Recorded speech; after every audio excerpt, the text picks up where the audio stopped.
আপনারা হয়তো জেনে গেছেন অলরেডি বাংলাদেশ সরকার ইমার্জেন্সিভাবে বিভিন্ন দেশ থেকে ভয়ঙ্কর সব অস্ত্রশস্ত্র, মিসাইল, যুদ্ধবিমান, যুদ্ধ ট্যাঙ্ক ইত্যাদি ক্রয় করতে চলেছে।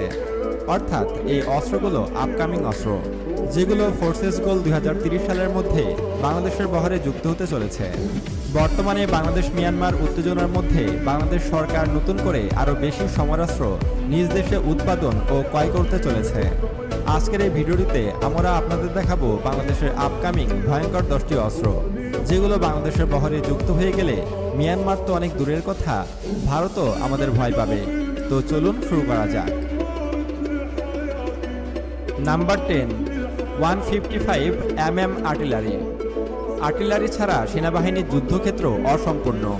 বিশ্বের সকল দেশেই নিজেদের চাহিদা এবং সামর্থ্য অনুযায়ী আর্টিলারি ব্যবহার করে থাকে।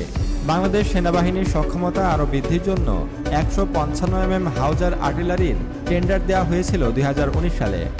এই আর্টিলারির বিশেষ বৈশিষ্ট্য হচ্ছে এটি হেলিকপ্টারে করে এক স্থান থেকে অন্য স্থানে নিয়ে যাওয়া যায়।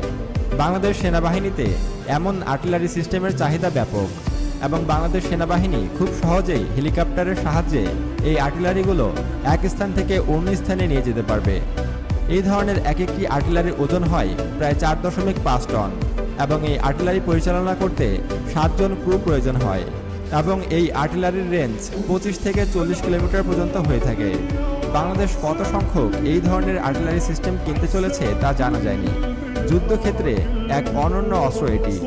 বাংলাদেশ সেনাবাহিনী তাদের ইচ্ছামতো হেলিকপ্টারে করে এই অস্ত্রটি যেখানে খুশি সেখানে নিয়ে গিয়ে যুদ্ধ করতে পারবে। এই গুণটি এই আর্টিলারিকে আরও বেশি ভয়ঙ্কর করে গড়ে তুলেছে। একটি গোপন সূত্রে জানা যায় বাংলাদেশ সরকার প্রায় 2 রেজিমেন্ট অর্থাৎ 88টি এই ধরনের আর্টিলারি সিস্টেম চীন থেকে ক্রয় করতে চলেছে এবং এগুলো আসবে গোলাবারুদ সহ। আশা করা যায় আগামী 6 মাসের মধ্যে এইগুলো বাংলাদেশ সেনাবাহিনীর বহরে যুক্ত হবে। আপনাদের বলে রাখি, বাংলাদেশের এই আর্টিলারিগুলো অনেক বেশি অত্যাধুনিক এবং শক্তিশালী।